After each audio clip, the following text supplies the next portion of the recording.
12 years ago, father and daughter Raven and Paul Lacert were on a family hunting trip along the Highway of Tears in northern BC, and they had a discussion about violence against women and children.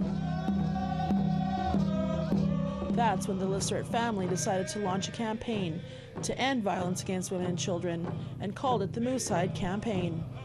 We were blessed with the moose.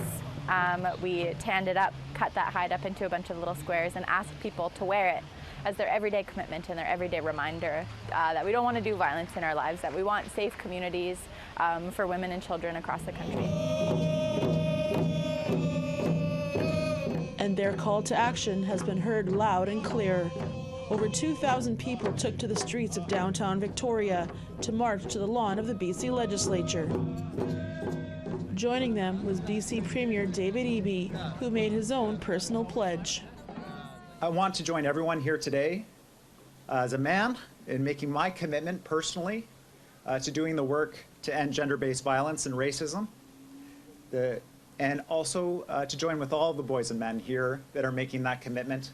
I know as Premier of a government, we have an added responsibility. I have an added responsibility that our government does all we can to end racism and violence.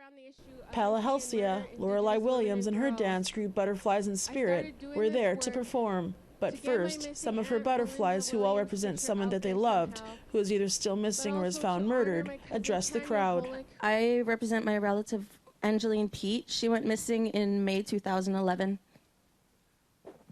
Tansa, hello, my name is Madeline. Traditional name is Sakaski Squew, Strong Earth Woman, and I'm here representing Georgina Papin, who was found on the Picton farm, and she was my street mom. Hi, all my relations. Hi there, my traditional name is Odemengiza Squew, which means Strawberry Moon Woman, and I'm here representing my mother and whose name I share with, Sarah DeVries. And then it was time for them to share their original song and dance. The Moosehide campaign has now given out over 4 million Moosehide pins across Canada. Tina House, APTN National News, Victoria.